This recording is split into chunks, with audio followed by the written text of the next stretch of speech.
got one thing on my man. Bring it back. One play at a time, dog. You want to do this together? The whole way through. The whole thing. 1, 2, 3. And maybe we'll come back to earth, who can tell? I guess there is no one to blame. We're leaving the ground. Will things ever be the same again?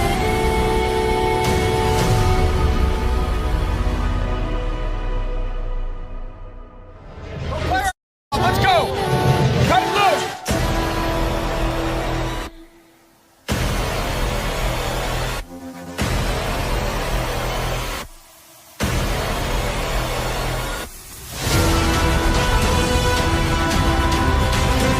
It's the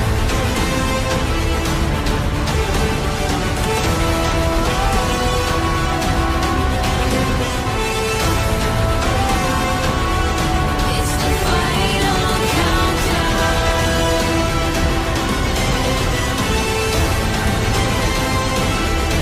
It's the final countdown.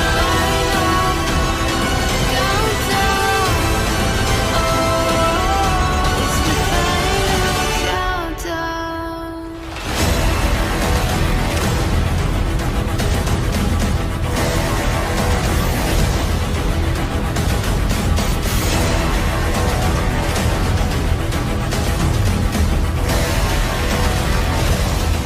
It's the final countdown.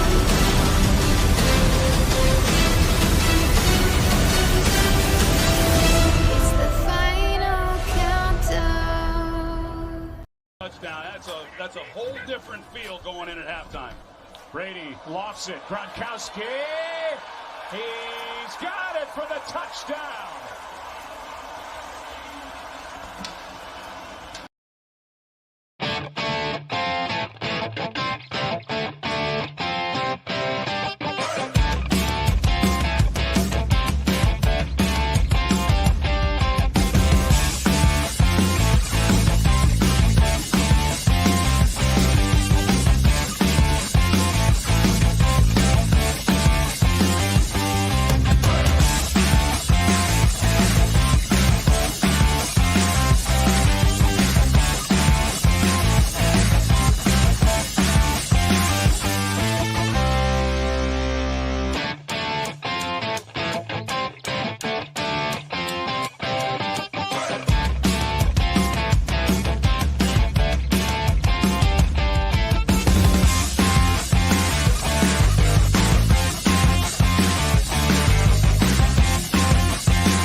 What's up, everybody? Welcome back to the Tom Gronkowski Show 2.0. My name is Ruth the Truth, and I will be joined shortly with my co-host, Coach Jay Morgan. We also have a special guest joining us again. He is a returning guest of the show, Coach Bishop from Atlanta is going to be joining us later on the show. He's a Tampa Bay Buccaneers super fan, so we're definitely going to get his perspective on what's going on with these mandatory OTAs, as well as Tom Brady coming back, the whole gang coming back, all 22 starters re-signed for the Tampa Bay Buccaneers, and I want to know his input on week 1 against the Dallas Cowboys. I hope everyone's having a great Wednesday.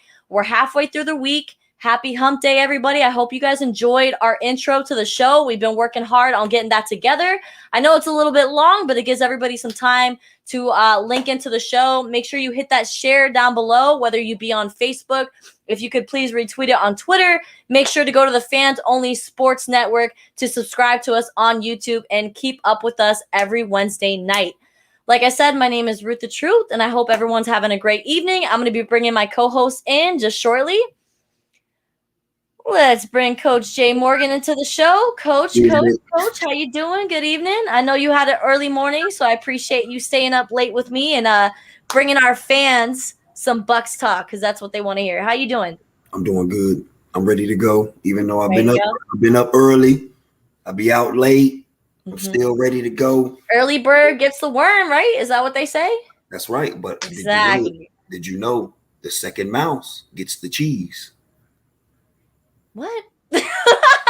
Second mouse gets the cheese. I like that. So second mouse. Are you saying like maybe like a late bloomer, somebody who's waking up after 10 o'clock, somebody who's waiting till lunchtime to actually make an appearance, or no? What do you mean by that? What time does the mouse get up? What time is an appropriate time for the mouse to get up? Well, the mouse is always up scurrying, but when he finds something, story time. When he finds something, the first one, the way I put it, he is the decoy. So when he gets trapped, his tail is caught. That's when I swoop in and take the cheese. I love that analogy. Well, welcome back, Coach Jay. I'm sorry that I wasn't able to do the show with you last week. I was dealing with some family things that were going on, and I was out of the state, but I'm back, baby. And Tom Brady is back too. Oh, yeah. Yesterday we had our it's a first appearance of Tom Brady's for the mandatory boot camp. It wasn't mandatory for the OTAs that they had earlier in the month of May, because I mean it was more time for the rookies to kind of step in there and show what they can do, and right. It gave time for the veterans who had a very long drawn out season since they made it all the way to the Super Bowl and winning the Super Bowl. They got a little extra time with their family. But I wanted to ask you, before we bring Coach Bishop in here, I was reading a little bit of an article saying that Tom Brady was actually practicing before yesterday's appearance at the mandatory OTAs, that he grabbed a couple wide receivers and, did a little bit of practice outside of the facility, which is, I don't know if you remember last season, but he did the same thing. He said, wait, COVID protocols were saying that they couldn't have practices. And he was like, I am new to the team. I need to learn this new offense. So I'm going to take advantage of this time. Everybody wash their hands and try to keep 6 feet and get some practice in. But who do you think would be those top 3 wide receivers that you would see Tom Brady practicing outside of the facility? Dang, there's so many choices. I mean, I could see it being the new ones to get, to get them, the ones that he really like, to get them on the same page already. Or I could see it just being them old school guys, and they just making sure that they got it. Right. Yo, Grunt, come on, man. AB, let's go. Hey, yo, Evans, get over here. And Scotty got to be around there somewhere. Right. I know Scotty's hungry. Scotty's ready to step into one of those main wide receiver slots, and we got talent. Everybody's been able to see it. It was displayed, especially in that Green Bay Packers game in the playoffs, where he was able to score a touchdown right before the half, which was something that everybody's been buzzing about. I mean, the guy's electric. And I definitely would say that I would want to say that Antonio Brown most likely was practicing with Tom Brady, because you already know Brady wants to keep this guy in check, because he finally has just re-signed with the Tampa Bay Buccaneers for, I believe, a 1-year contract for about $6 million. So we got to keep him in line, just like how we did last season. Everybody had a little bit of doubts. Nobody in the NFL was going to give Antonio Brown another shot, but the Tampa Bay Buccaneers decided to roll the dice, and it worked out, I would say. Shake them up, shake them up, shake them up, shake right. them. And of course, Rob Gronkowski has been staying busy. His birthday just passed May 14th. May 14th, just about a month ago. So, Rob's definitely been, we've been needing him to step into OTAs and get the season on the roll. But without further ado, let's bring our special guest into the show, a good friend of the show and a good friend of Coach Jay's. They've actually been on the same coaching staff together. And he told me before we started the show that he's also a life mentor for Coach Jay. So I'm glad that he got my coach's back. Welcome to the show, Coach Bishop. How are we doing? How are things slinging over there in ATL? I'm doing extremely well, just ready to get back to Tampa. I know. I'm just ready to get back to Tampa. I'm ready for the palm trees and the vitamin D coming from the sun. That's right. And to hear the whistle blow and to smell the freshly cut grass and then the rain. And then you got to go back out there. You just go inside for a little bit while it's thunder and lightning. Then you got to get your tail back on the field. That's right. I'm all right. I'm good. I'm all right. I'm good. Well, thank you so much for coming back on the show and joining Coach Jay Morgan and I.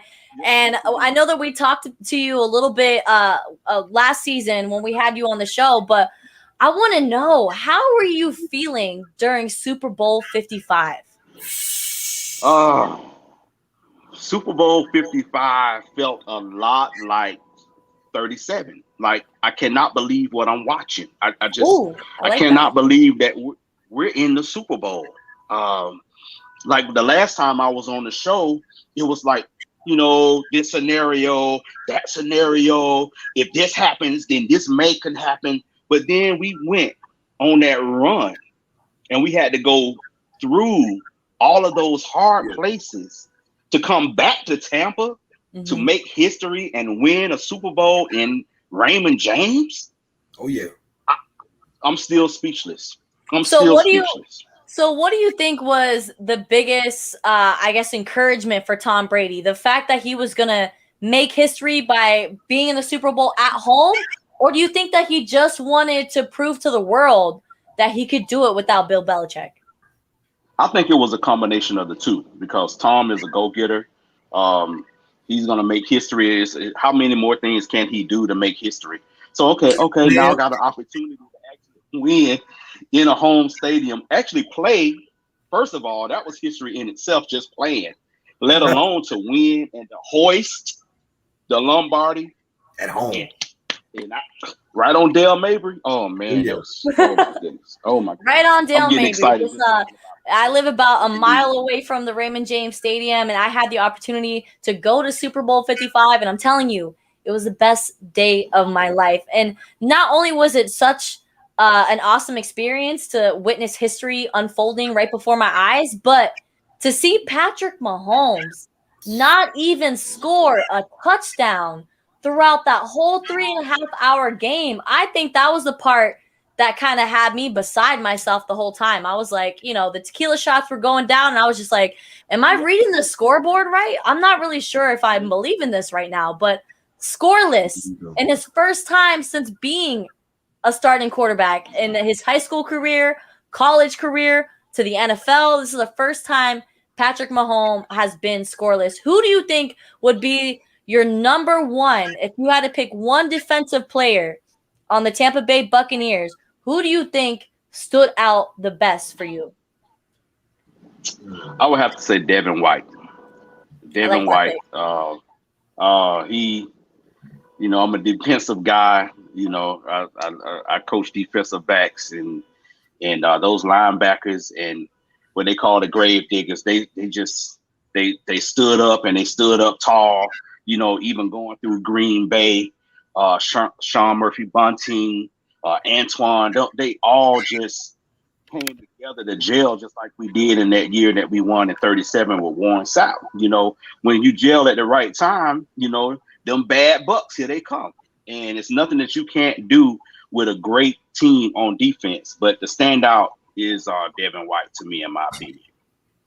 Thank you, Alex Fleming, for tuning into the Tom Gronkowski Show 2.0. He says Devin White, so he does agree with you. And then he's going to say Levante David as well, which, yeah. Go ahead, Coach Jay. Here's the thing about it is, though. I agree with both of them, but I got to say one thing. the standout part to me was the defensive backs, because if the defensive backs didn't actually play like defensive backs, and I kept saying it throughout the entire season, especially during playoffs, it's going to come down to the defensive backs. I've been seeing that. I've been seeing the linebackers do their thing all year long, but it came down to the defensive backs. We played that 2-man under sometime. We mixed up the coverage, coming with some blitzes, sending some extra pressure at different places. Defensive backs up front, those guys in the box, they did their job, but those defensive backs were the difference maker because everybody attacked them all year. Not to mention the first time that the Chiefs had played them, they let one man torch them. So they had to take that. They had to take that to the heart. You let one guy put up this many points on you, you suck. Come on now. You're in the NFL. Over 200 yards in the first half, and I believe that was week 12 before we went into the bye. Like, absolutely could not. We did not have an answer for Tyreek Hill, and I'm so happy that Sean Murphy Brunton got his revenge and let Tyreek know that was our house. And he came back. Yeah, he came back kind of arrogant because he's like, "Oh yeah, I did. I torched them. I torched them before. I'm gonna torch them again." Yeah, you know, and it was even in that game, that first game, it seemed like they were just looking around like, "This is where we're gonna win the Super Bowl." Okay, all right, okay, it was. All right, we'll see. I mean, because if me personally, if I'm coaching against them, and I said it all season, if I'm coaching against them, I'm gonna try to attack these defensive backs. That's it. That would have been the game plan. So. Yeah, if I was Tyreek Hill, I'd be like, man, I torched them. Look at them all season. They being wishy-washy. Yep. But they got it together. I kept telling them throughout the entire season, especially during playoffs, it's gonna come down to you. I said it during that one episode. If I'm in the locker room with them, it's gonna come down to you. If you guys can play football, we're gonna win the game because we already good up front. In the box, we're fine. You guys we're good in the box. What we doing? Intercepting passes, running it back. Shoot, the entire playoffs, we was putting our offense up. What, 7 or more? 7 or more. Yeah. So hey, come on, Tom. And at the end of last season, I'm sorry. I'm so sorry. At the end of last season, we were 32nd. We were in 32nd in pass defense. Yes. So of course, if I'm an OC, I'm going at defensive backs, and the boys had to stand up. Todd Bowles got them boys stood up tall, and the grave diggers stood up tall at the right time. SMB, Sean Murphy Bunton, took off from Aaron Rodgers, in Lambeau, a game that they said we was not going to win. We didn't have a chance. Didn't have a chance. They said, you think but that NFC Championship game, it kind of came down to those final minutes. I mean, I would want to say that Aaron Rodgers could have single-handedly put the Green Bay Packers in the position to actually tie up that game and take it into overtime. And that is something I definitely did not want to see. I didn't want it to turn into an overtime game. But now that we're talking about the Packers, Bishop, real quick, is Aaron Rodgers returning to Green Bay? Yes. Tell them, please. You said that with too much confidence, Coach Shea Morgan. I don't know. In a contract, you're not going anywhere. Got 2 more years, I believe, correct? You're in a contract. You're not going nowhere. I'm not letting you go. I'm not letting you go. Oh, I don't. Okay, so what do we say to him not showing up to first day of mandatory OTAs and being fined $98,000? I mean, after making over $250 million in the NFL, that $98,000 is nothing. But this is the first time that Aaron Rodgers has not shown up to mandatory. So you're trying to play hardball with me, Aaron. I don't care. Like I said, the last episode we had, I don't care. You're not going anywhere. You are in my contract. I'm not getting rid of you. So you might as well either come and show up and play, or that's fine. We'll keep finding you. You can sit down and watch. Doesn't matter. This is how you want to be. This is how you want to be known. Because the Packers them team is kind of like the Steelers them team. They have tradition, like your Cowboys them. They have tradition, like the old school Bears. Don't get my face. The 49ers, we have tradition. That's if you want to be looked at like this, all right, let Bart Starr and them see you look like this. If you want to look like you, Vince Lombardi is turning right now. Man, if you don't get up and get out there, Brett Favre is like, this is the guy I left it to? This the guy? Well, you can't do that. And especially if you're a veteran like that, that'd be like Tom doing that somewhere. Tom, Right. you know better than that.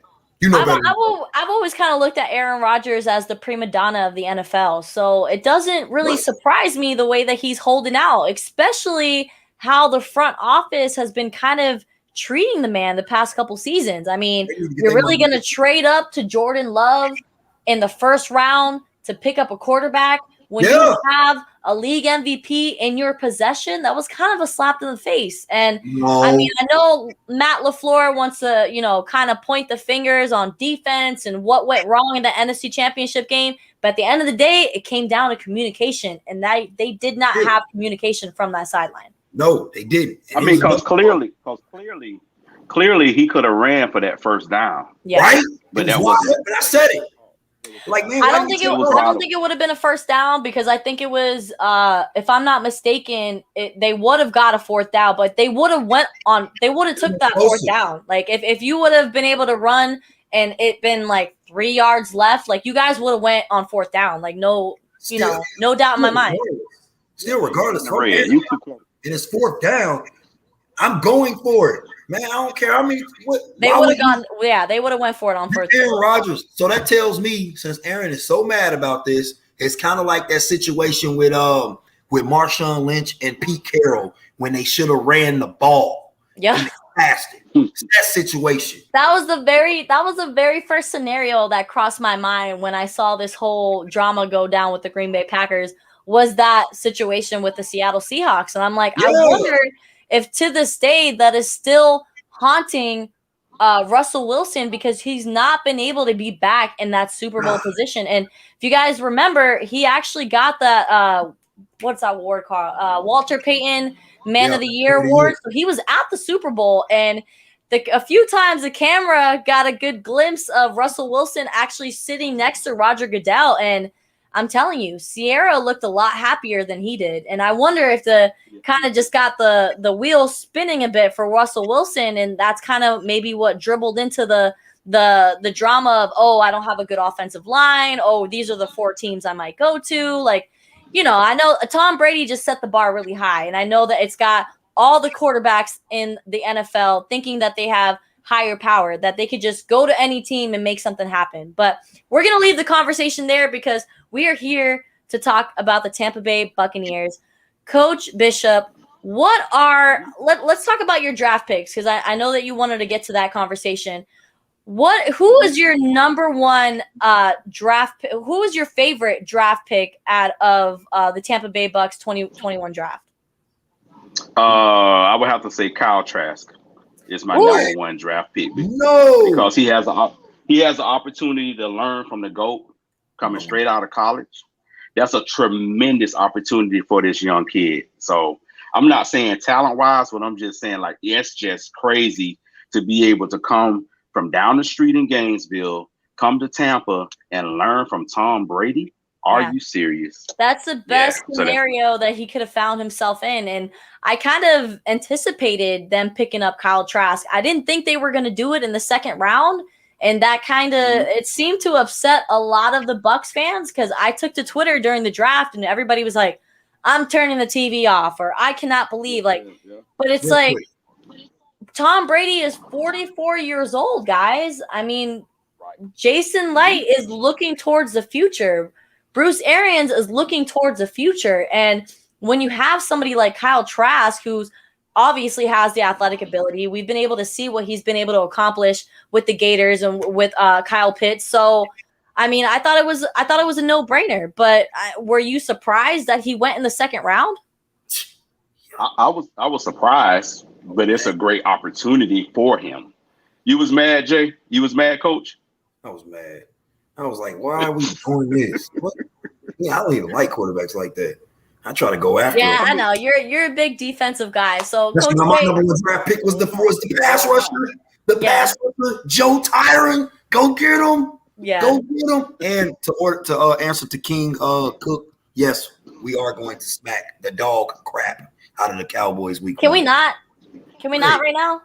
Hey, come on. We just getting started, guys. Tom Brady is okay. Let's throw this up. I forgot, Coach. Yes, Coach Bishop is also a Dallas Cowboys fan. just like me. Obviously, the Tampa. Wait, what is he doing? Is he ripping it? Ah, come on, I'm Bishop. trying to rip it. I got this shirt because I lost a bet at work, and I had to wear it. Hey, I feel your pain because when I was a co-host of the Martin Gramatica show on Z Living, I made a bet with Martin Gramatica on our team picks for that week, and I lost. You know what he made me wear? Eagles. Do you know what he made me wear on national television? The Philadelphia Eagles logo on my shirt, and it was the most painful 2 hours I've ever experienced in my life. And I hate that all my friends, of course, were tuned into the show. They just so happened to everybody be watching that day. I received so many screenshots. Get that out of here. I'm about to take. Don't try me. I'll take you out. Don't try me. Bye. It's from the Lakeland Eagles. That's the Lakeland Eagles. Oh, okay. So that's not the Philadelphia. Okay, I'll give you a pass for that. I'll give you a pass. Hey, but I won though during that Super Bowl. Yeah. but anytime I talk to a Philadelphia Eagles fan, I have to remind them who shut the vet down. Rondé Barber. Yep. He said. And the NFC Championship game. Yep. No more vet. Oh, no more vet. Yes, sir. All right, so we're talking about Rondé Barber right now. Coach Bishop, what do you think are some similarities that you see from today's Tampa defense and what you saw with Rondé Barber, with Warren Sapp, and Devin Brooks, and those players from the first Super Bowl win? Yeah, back in Super Bowl 37.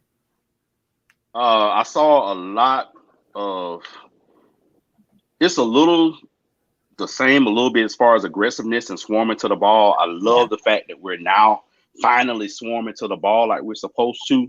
But I would like to see a lot more of that corner blitz that Rondé did. How he would just come out of nowhere and just corner blitz, just pow. You know, I would like to see a lot more of that speed coming off the ball that we saw back in the day. You believe so? Okay. I know so because we just got done drafting Chris Wilcox. I was surprised that you didn't get that cornerback because he is the real deal. I was surprised with my DB cornerback because this guy's the real deal. With me with my DBs. Anytime we get a DB, like when we got Sean, we get Antoine and all them. I love to see us just flood the field with DBs because that'll shut down.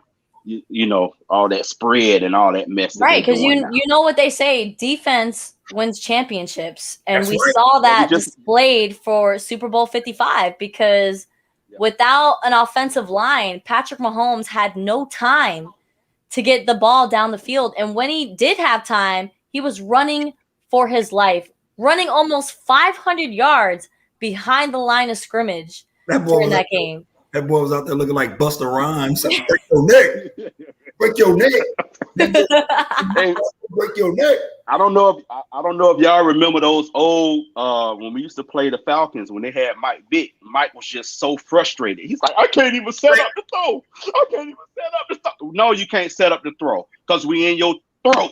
Yeah. Like we supposed to be. He said, I don't know where they coming from. Run over everywhere. You ain't running over us like you ran over the Vikings. This the Bucks. Man, I keep telling people these quarterbacks that keep running, they be like, Coach, man, are you worried about a quarterback running on you? No, because all we got to do is tattoo you one time. Because once we tattoo you and let you know what time it is, you're gonna give us the ball. Yeah, there was a couple hits that I saw on Patrick Mahomes where I was surprised the cat got up. I was like, whoa. He has to. His pride. I felt that from over here in the club section, seat 212. Like I felt that from over here. Did you see Fleming on here? Alex Fleming, he said it himself. He chose my speed rusher. He know up front. He said, that's right. See, he pick him. It was really important for the Tampa Bay Bucks to just capitalize on some deaths when it came to the NFL draft this past year. And, Jason Light and Bruce Arians did a phenomenal job. And kudos to them. How do you guys feel about them getting a raise this past few days? They just talked about Bruce Arians and Jason Light getting a raise. Well deserved, correct? That's what you do. That's why you win. Write the check. Write the check. Pay that man. Cut the check. Hey. This is a little bit with the quicksand. You ain't got to do that no more. You cash app. Bro, can you Zell me? Can you Zell me? Okay, cool. Right. Hand me my money. Yeah, okay, if you Zell me, then there's no wait period, and then we don't gotta pay no money to get it faster. It just goes right into your bank account. So when you come in the office, Zell all day. That's when you come in the office to see the boss. When you get in there, you put your foot up on the desk. Didn't I tell you? Yep. Pay that man. All right, gentlemen, we got to take our – wow, it's already been 30 minutes. That was really quick. We're going to take our first commercial break, and then when we come back, we're going to dive into these mandatory OTAs that happened this week. You guys stick with us here on the Tom Gronkowski Show. Pharmaceutical company Prevacus says their new concussion medication Prevacol helps repair nerves and promote cell growth. We can get the drug in the brain in less than 5 minutes. And our plan is when we get that diagnosis on the field of play, give the drug nasally, get it in the brain quickly. When it gets in the brain, it actually gets into the nucleus of your brain cells, and it reduces swelling, inflammation, and oxidative stress at the same time. When Jake and I first talked about this many years ago, one of my first questions was, will this help me? And he goes, no, this is for treatment immediately when a concussion or you think a concussion has occurred. Yeah. The acute problems that exist later on in life, if we can take care of these at an early age and start getting some of these things to our children and grandchildren, and I think we can make this game, our game, football, a safer place. And so the whole goal is we're trying to make the game safer. And so Odyssey and this drug, we believe, can be a game changer in so many different ways. Yes, on the football field, in the game of football, because that's where my passion lies, but also in the game of life.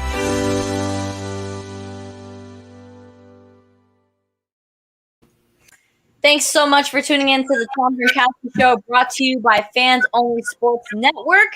Make sure to subscribe to us on YouTube and follow us on all social media platforms. It is Ruth the Truth, joined by Coach Jay Morgan, and I got Coach Bishop over here from the ATL. He's a huge Tampa Bay Superfan, and we get to have him return on the show to talk about the OTAs. All right, so Tom Brady showed up to practice. Tom Brady's looking good. Yeah. Bruce Arians went on the record to say that Tom Brady looks great. Yeah. He looks healthy. The knee surgery is not on their mind in any way, shape, or form, but he was cautious during yesterday's practice and took Brady out despite him not wanting to be taken out when they were doing blitzes to make sure that no one came close to that leg. Do you think Brady is gonna be playing it safe when it comes to this knee injury that he, I guess, had suffered during the season but didn't really get taken care of? Man, that's how much of a boss he is.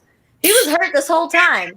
He was hurt during the Super Bowl and nobody knew. Nobody had any idea until randomly after the season's over, everybody's like, "Oh, he's getting knee surgery." I'm like, "Wait, what? What happened to his knee?" I'm really confused. But it was nothing major. No, I guess it was just kind of like a historic injury that just kind of needed to be cleaned up a bit. But he's just back on the field. He's wearing a sleeve on that knee, so he is, taking somewhat a little bit. He's being a little bit precautious. Do you think the Bucs should be more careful with their 44-year-old GOAT? Yes, I'll say yes. Yes. I mean, at the end of the day, he has an offensive line. Yes. Okay, cool. So they know their job, and everybody knows that every time when he does not get touched, you're going to win the game. Here's the problem, though. He is 40-some years old, so it could take just one hit, because I'm being on his side right now. because I'm on his side. But if I was getting ready to coach against him, I've been having this game playing down for years. Coach, you remember this? I showed you on the whiteboard. You hit the thumb on the one hand, and then you hit the knee on the other one. I tell the one defensive lineman when you pass by him or anything, you get next to him, you touch that thumb. If you're on the same side of that hand that's got that thumb on it, the other guy, you are to hit that knee quickly as possible. You can't hit him when he doesn't have the ball there because that's just dirty, and I don't teach dirty hits. But I teach you to be the meanest of the meanest. If you keep doing that, even if you don't even hit him, you just come to him and just touch him. Just come up to him. He gonna get mad. He gonna get mad because you keep messing with him, keep tampering with him. That's all you got to do. But as far as us like going against other people, if we could do that this last year and we didn't even have a whole season to prepare, I know for a fact now, since we already got this whole season in, we ain't already won the Super Bowl. You think you're gonna touch Tom? Ain't nowhere in the world you gonna touch Tom. You think so? No. You can do whatever you want to do. If you try to do UFC stuff, we gonna swing on you ourselves. They didn't come to play. Coach Bishop, do you think the Tampa Bay Buccaneers are going to be better than what we saw during the Super Bowl? Oh, yes. Yeah, we're going to be better because we're bringing back all 24 starters. I mean, all 22 starters. My math was off. Two. And now we have time to prepare, like Coach Jay said. Like touching Tom in practice, of course, he got on the orange jersey. You're not going to be able to touch him in practice.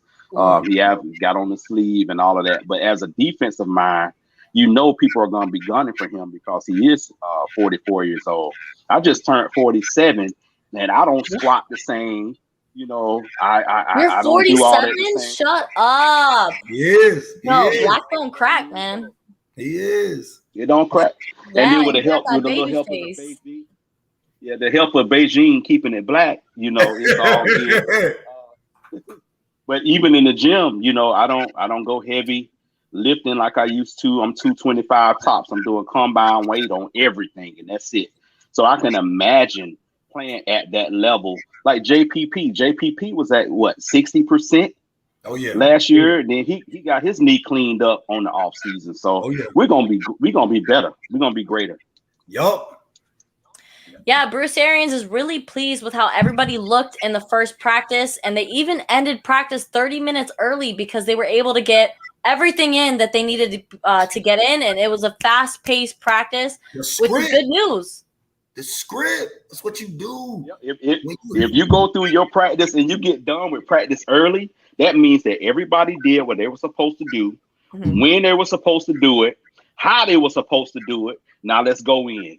Right. Blow the whistle. Let's go. Blow the whistle. That's a good song. Baby. So what are expectations for the world champions who were able to win the Super Bowl? They were able to win the NFC division, obviously, win the division as a whole. They went on to win the Super Bowl at home. So what else can they do going into next season? What you mean? Win. Forget everything else. Just win. Stop chasing that. Just win. Do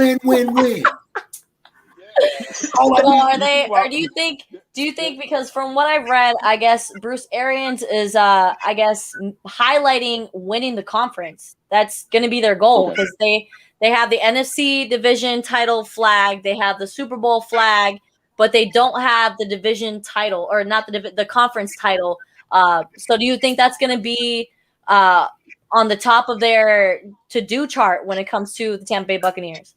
On the conference? Yeah, we did. We did get there without winning the division. We won the conference and didn't win the division. That's what I meant. Yeah. Other way around. Yeah, gotcha. I knew exactly what you meant. Right. But yeah, we got to win the division, but we showed the world that we don't have to win the division to horse the Lombardi. We just got to get to the dance. Once we get to the dance, it's a wrap, and then it's LA. We held it up in Tampa last year. We're holding it up in LA this year. I'm going back to Cali. Cali. All right, so let's narrow it down to the NFC South. Now, we've had a couple moving pieces going on in the NFC South. We have the Carolina Panthers that traded Teddy Bridgewater for Sam Darnold coming from the New York Jets. I don't know if that was an improvement or like we'll see what happens. Then we got Julio Jones that made his exit from Atlanta. And Coach Jay Bishop, I want to know, how are our Atlanta folks feeling right now about this Julio Jones movement? Go ahead, tell them. Dudes in the gym ain't even talk. They don't even want to talk football when they see it. He's like, Coach, I don't even want to talk about it. I was like, man, how y'all let Coach? I ain't in the mood today. I don't even want to talk about it. It's almost like when Tom torched them in the Super Bowl. They don't want to talk about it. So that's the feeling around town because Julio gave them good 10 solid years. Yeah, and you should have did what the man asked you for, and they looking real sad around here, Ruth. Were they excited for the Kyle Pitts pickup in the NFL draft? Was that something that kind of maybe breathed a little bit of life into the Atlanta area? I know Julio. Sound like it. No. Yeah, it did. Yeah, it didn't sound like it. I got a few faithful Atlanta fans that I talk junk to, and it seems like something is not going right at Flowery Branch, and they need to fix it. You guys got a new head coach in Arthur Smith, and I'm really excited to see what he's able to accomplish because he seems like he kind of has his ducks in a row and what he wants to accomplish in Atlanta. So we'll see. So we got Atlanta, we got Carolina, and we got the New Orleans Saints. Is Jameis Winston going to be QB1 for the New Orleans Saints? And if he is, does that pose a threat at all to the Buccaneers' legacy? You want to go or you want me to go? How you want to do it? Go, Coach. Go, Coach. Okay, first of all, the Saints were done when Drew Brees raised his hand and said he were gone. Because they better hope that they don't go back to the angst. They've been wishy-washy even with Drew these past years. On top of that, I don't trust Jameis Winston. I don't have a problem when he was in college. I just don't trust him. I'm a winner. If you're not helping me win, I can't mess with you. Right.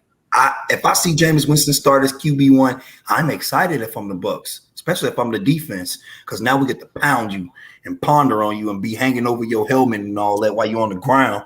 Okay, you need some help. Yeah, these defensive backs are ready to score some points. It's over. Bring it on, Jameis. Right now, when they messed up, when Drew left, they should have went and got another vet that could have, kept it going. Shoot. Aaron not going nowhere, but it was. Yeah. They could have grabbed somebody like Aaron Rodgers or something to fill them shoes. They should have grabbed Matty Ice.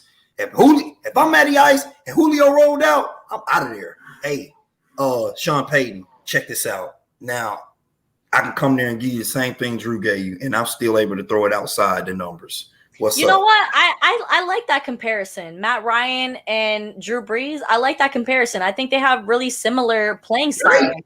He just had a coach, and Matt Ryan didn't. I'm telling you. So now we really several coaches. Yes, several. And that's bogus, Arthur Blank. How you sitting over there getting all these other coaches, man? Call me, man. I'll come to the ATL for y'all. ATL will love me since Dion.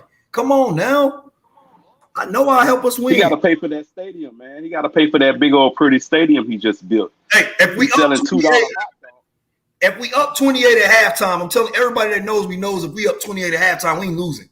We're not losing. You're right. Yeah, I don't know if Atlanta's ever gonna live that down. Like, oh my god. If they can get over the hump, they will. When they call, it was the next day. The next day I was living here at the time. The next day, there was no traffic on the road. If you know 285 is a parking lot. Oh, yeah. Nothing. On 285. And nobody wanted to leave their house.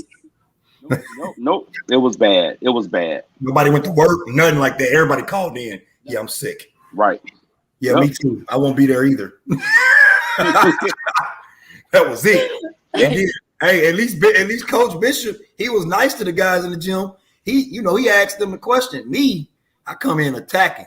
How y'all gonna sit there and let Quintarius leave? How you let him leave? That is the only hope for you. And you let him get taken by the Titans? Why? Yep. Man, he should have went to the Saints.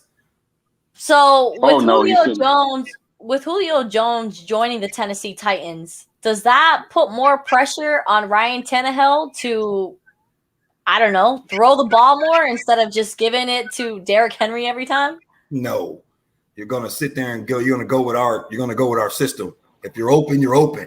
I'm sure they went through that. That coach that they got is a former multiple Super Bowl champion, and he was with Bill Belichick. I know he had already went over the kinks and everything with this man, because with a guy like that, of course he's arrogant. But I don't never seen Julio arrogant. But I don't know Julio or Quintarius because I've never been behind closed doors with him. I need to meet him, and I'll be able to tell you more. But me just looking at him, I know Mike Vrabel had to tell him straight up, hey, man, this is what we do here. You know that we give the ball and the load mostly to Derrick Henry. You're a fool if you think that we're not going to still do it. I know you've seen it yourself. Heck, we've played you and beat you. So come on. Now, if you open, you open. With you here, you stretch the field more. So that means, yeah, we're going to throw it. But if we're going to keep feeding it to this freight train back here and keep giving it to him, I ain't Pete Carroll. We're running the ball. We're running the ball. Yep. He said, I ain't Pete Carroll. We running the ball. We running the ball. That analogy has been used since that day of it happened. I hear little kids when they play each other in Madden. If you throw it at the goal line and get picked off, they say, "Oh, you Pete Carrolled it. Oh, you Pete Carrolled it." I think I've heard that analogy before too.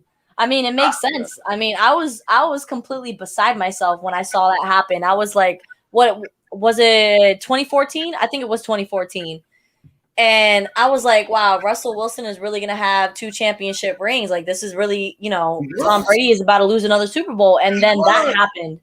Man. And it's like, no one ever heard of Malcolm Butler before that play happened. Like, no, and then he became a star. Because it wasn't supposed to happen. And then Bill Belichick got rid of him because he over there going to the Ricky Rose concert instead of being inside and making curfew.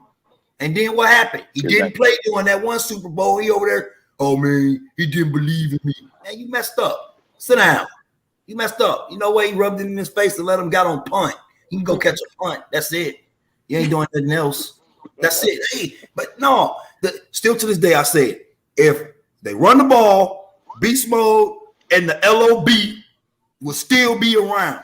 Seahawks is already still a contender anyway. You can't sleep on them regardless. But if they run that ball during that Super Bowl, they win that Super Bowl because at that time, they was the only people that made the Patriots that was scared of them because they was like, dang, these dudes for real. And the Patriots know that it's hard. It's hard to play against people that can play man-to-man coverage like the Seahawks can play. The Seahawks play man-to-man coverage on them, and they can blitz because sometimes they even have to blitz because they have 4 guys up front that can get there. So now you got 4 guys. You got Tom got to still sit here, and he got to be dancing around, and he getting them out of the pocket.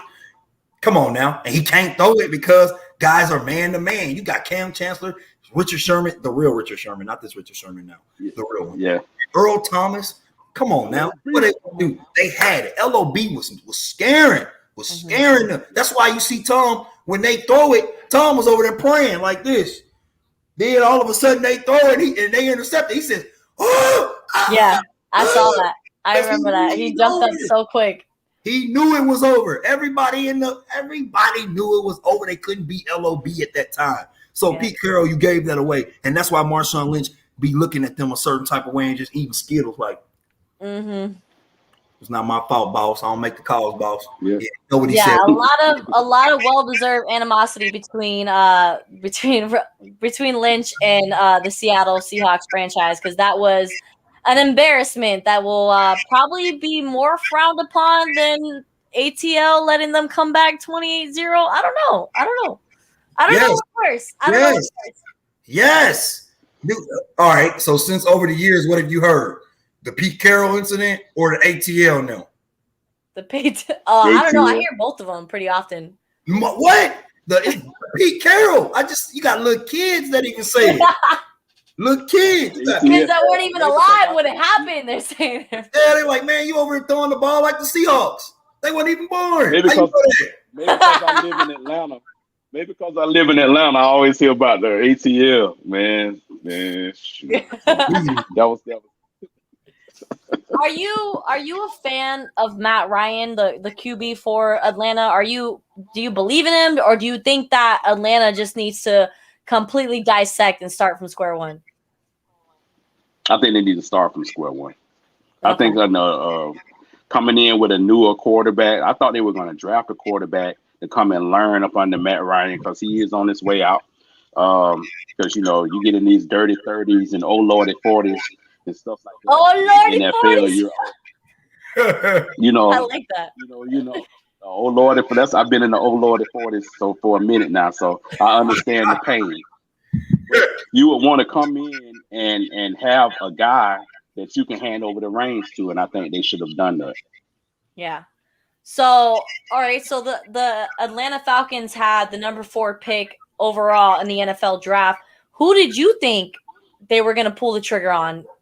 Did you think they were going to go for a quarterback, which might have been a good idea, or did you see them going for an offensive weapon like what they ended up picking up? I actually thought they were going to pick a quarterback. I didn't know which one, but I just actually thought first round. And then, Matty Ice would have turned red and all that stuff like he normally does. And then that probably would have messed up the camaraderie in the locker room. So I think it was a business decision not to. But if it was me, if I was in the boardroom, if I was looking at the board, I would have got a quarterback. Most definitely. Any quarterback that come to mind that you probably would have pulled the trigger on? Even matter.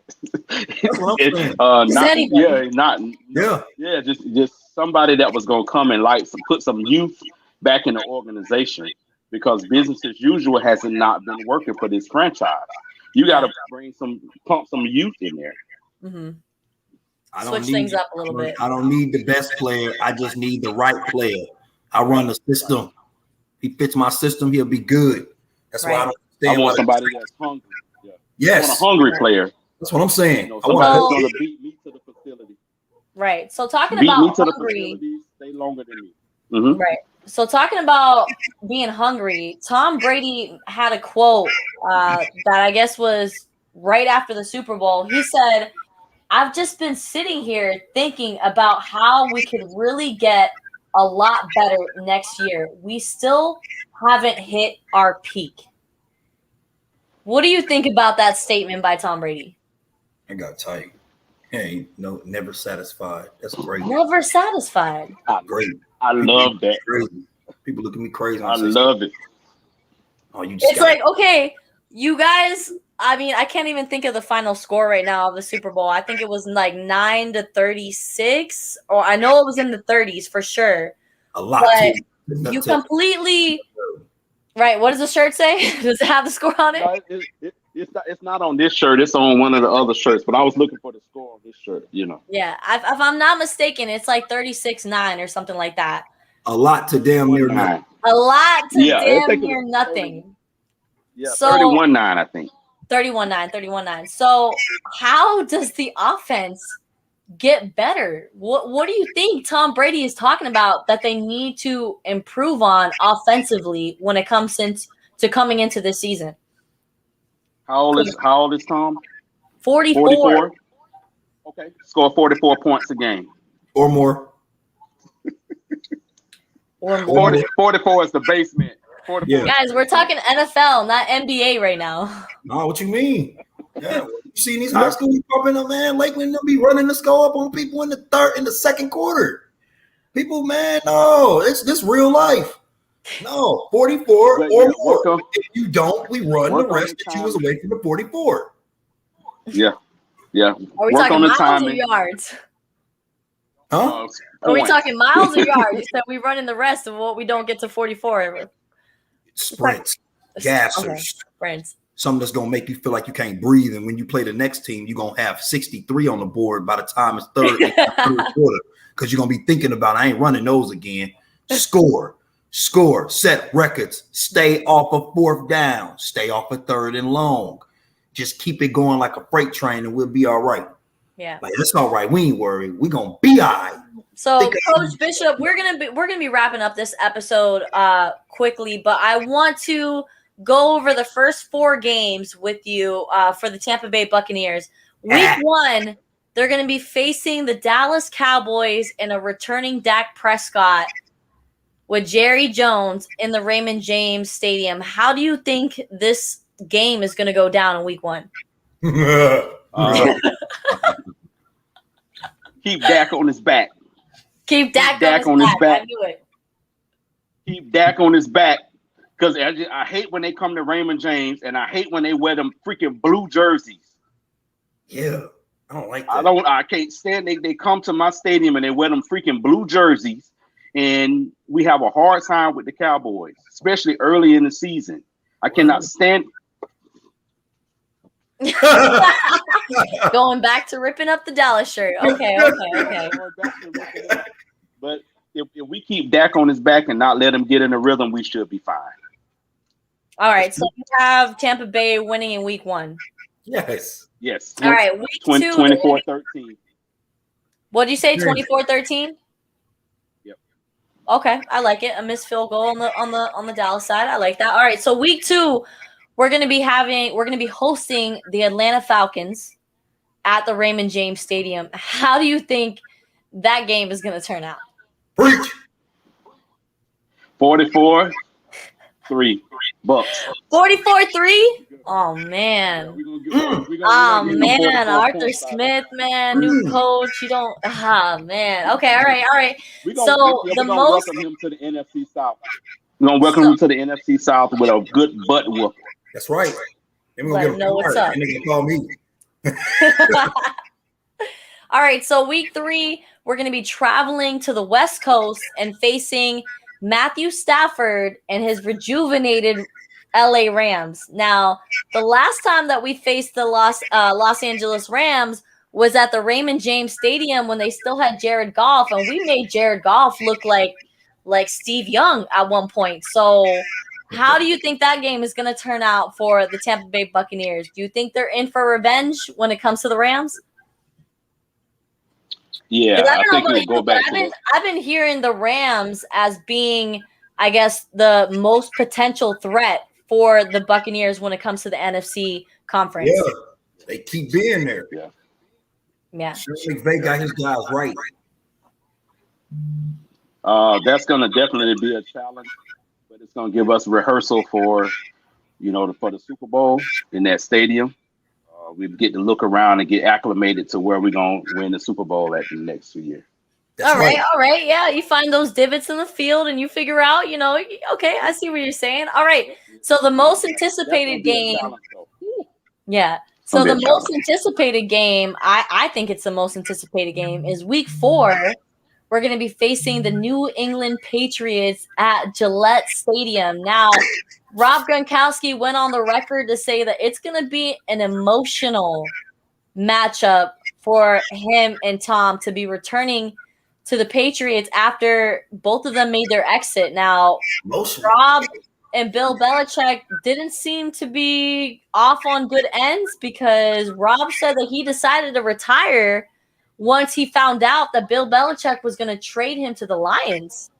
So a little animosity going on there. So how do you think it's going to look? Because, we saw Bill Belichick break open the bank to make a lot of new additions to the team. Now we have Cam Newton, who is probably going to be QB1, but we have the new, Mac Jones is stepping into the scene now. He's the number 10th pick for the New England Patriots.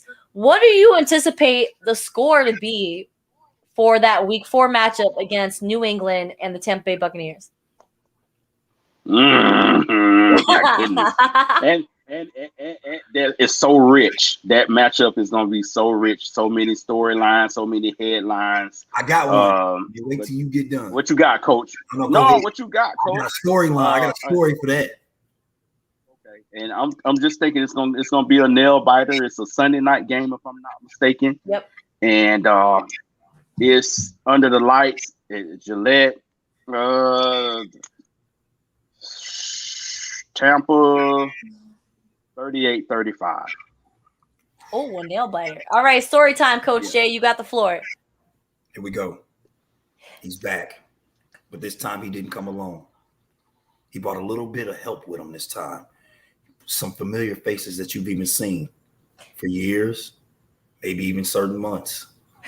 This time, he's coming back with an even bigger chip on his shoulder, because as soon as they hit that locker room, they giving each other that look.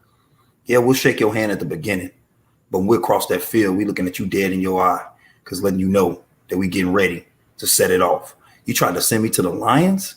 You tried to get rid of me as well. Now it's called get back.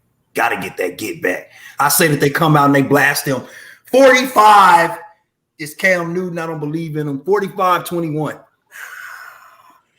Got a Super Bowl without you. Got a Super Bowl without you. You tried to get rid of us, and now you try to. I just found that out. You try to throw him to the Lions. I say that to people. Yeah, I was watching an interview with Rob Gronkowski a couple months back, and that's what he said. He was like, I got the call from Belichick that I was going to get traded, and I said, you can't trade me to the Lions. I'm retiring. Oh, flip the script on me. Yeah, I just found that out too. Yeah, me. I didn't know that. That was the first time I even heard that. So I didn't even know that was legitimate. But I mean, if it's coming out of Rob's mouth, it's got to be legit. At the beginning, they're going back and forth. It's looking like a good game. Oh no, I can see that. They go a lightning strike. He got him. He called him back. But he still remains. Still looking around, wondering what's going on. Is there going to be some snow that is going to come down and hit the floor? Oh no, there's nothing that's going to stop Tom or his one man. Oh, no. He has a whole team show. So you're anticipating a 4-0 start for the Tampa Bay Buccaneers. Yes. And then after New England, 3-1. 3-1. 4-0. Strong 3-1. It's the Rams. It's gonna come out to the Rams. The Rams. Okay, so the Rams is the team that's got you shaky out of those 4 weeks. Yeah. Okay. The only thing that's got me shaking for week 4 is the refs, because now you don't get that no more. I don't know, but the refs, they still, even though they're in Gillette, they still might be like, hey, I mess with Tom. I don't mess with you. Right. With him. If you so much as even come close to Tom, I'm throwing the flag. Mm-hmm. If you try anything dirty, I'm gonna swing on you myself.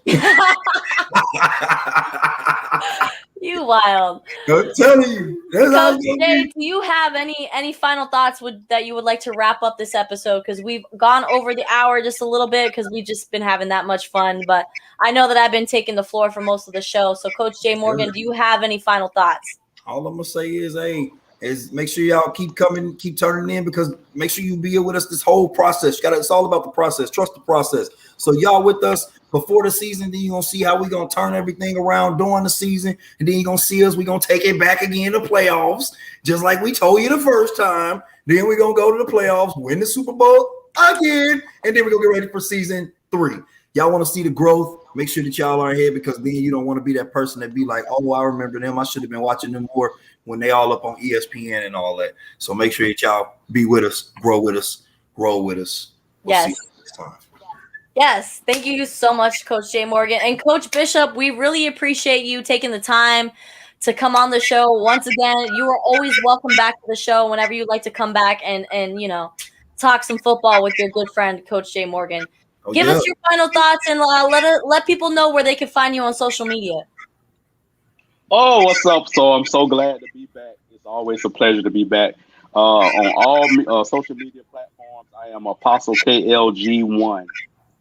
Just one word, Apostle KLG1 on all media, on all social media. Snapchat, Instagram, Twitter, Facebook, all of that. On that MySpace. Oh yeah, I did have MySpace. I'm up there. I remember Black Planet, Yahoo Messenger. I remember that. Y'all ain't talking, where they can see you, but you had to type your words. My MySpace page was always tight. I always had the best songs on my MySpace page. I always wanted like the best backdrop, and the music. The music always had to be on point. I had the Black Superman back on fire. Then I had like the Sam Spence, the new game, but like dun dun dun dun. Boy, I always had that new Lil Wayne on there, that Gucci. Mm-hmm. All See, right, I'm laid gentlemen. back. I had D'Angelo and stuff like that playing in my background. Boy, yo, Yeah. Ring, every time I call your phone, I start singing. Thank you, everyone, for tuning in to the Tom Gronkowski Show 2.0. We appreciate you hanging out with us here on this Wednesday evening. If you do not catch us live, no worries. Just go over to the Fans Only Sports Network YouTube page, and you guys will be able to subscribe and follow all of our videos. We are live every Wednesday night at 9 p.m. Eastern Standard Time. We appreciate you being here. Coach Bishop, you have a great night, and thank you so much again for joining us on the Tom Gronkowski Show. We'll talk to you later. Coach Jay. Sure. Another great episode in the books. Thank you for bringing Coach Bishop in here. I love talking to him. You guys have great chemistry. I could just let you guys go all night, but we're supposed to only be on for an hour. We're going on hour 6 minutes now. But real quick. Right. Who's winning, the Clippers or the Utah Jazz? Real quick. Let me check. What do you mean, let me check? Who's winning the series? Because The Utah Jazz won game 1 last night. The Clippers won by 3. Yeah, like, period. Who's winning that series? I'm gonna have to say the Jazz is going to do it, and I don't even now hold up. Now, let me finish. The only reason I'm saying the Jazz is doing this is because I've been watching them and they have been on fire. Now, personally, as a Chicago Bulls native, I don't like the Jazz. I don't mess with them. And I really like the Clippers more, but the Clippers with that owner they had and all that, and they don't have my guy no more over there. I'm a little Rivers, yeah. All right, I'm bringing Coach Bishop back in here. Bishop, who's winning the series? The Utah Jazz or the Los Angeles Clippers? The Jazz. I'm going for the Clippers. Yes. What? Oh my God! I mean, I'm going for the Clippers. I just think the Jazz don't win. I just think the Jazz don't win. The Jazz.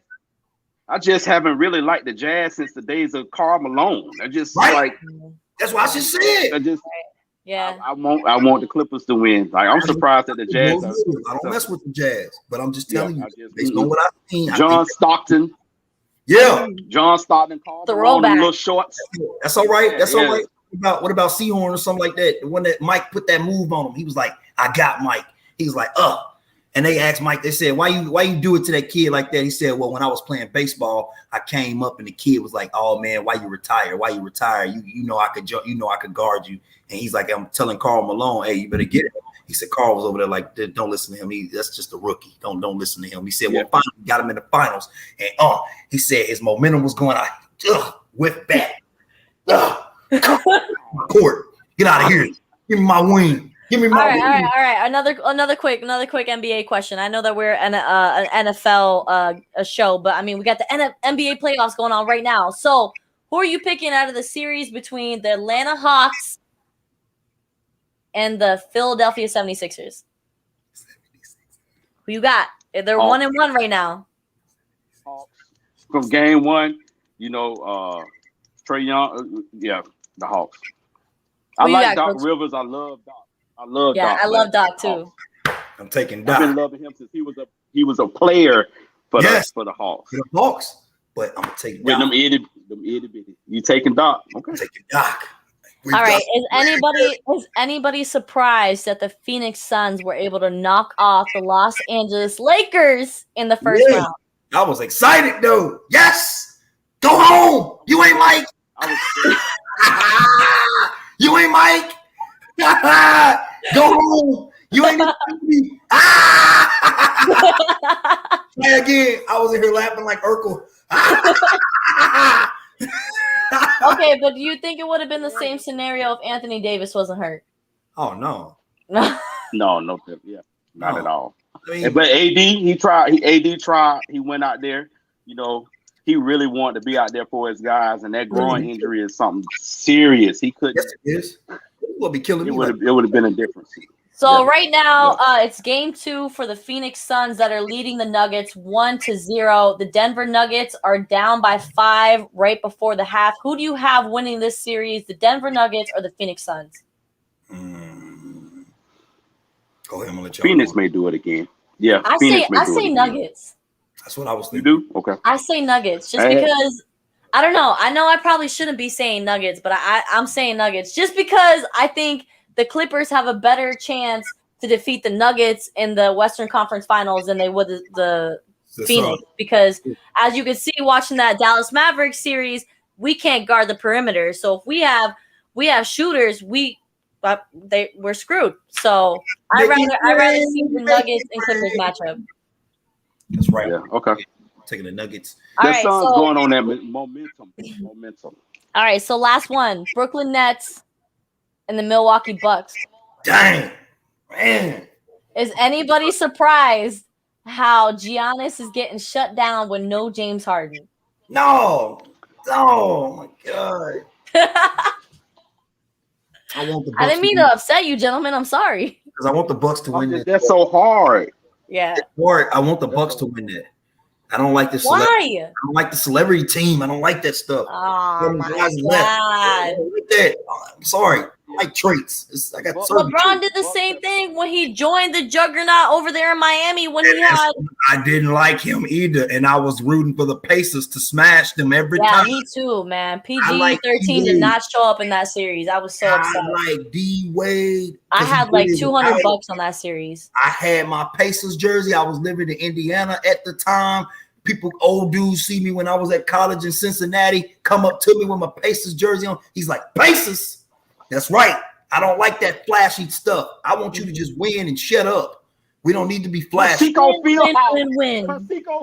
That's right. Conseco Fieldhouse when they was doing it. Then they went to the Bankers Life. I just need Roy Hibbert. We had, Steven, what's his name? Lance Stevenson. We had the guys, Danny Granger, and they just couldn't finish. But that's okay, because once again, old school will come through, because the Spurs won. Yep.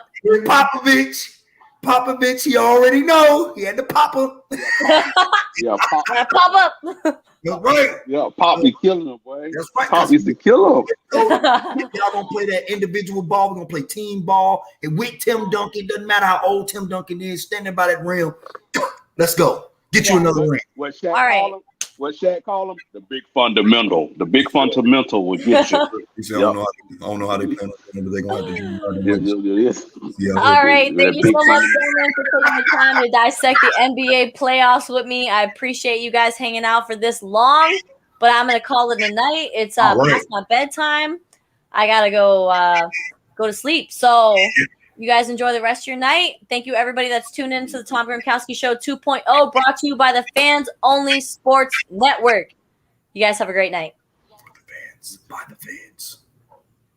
For the fans. And by the fans. Because we are the fans. That's right. Good night, everybody.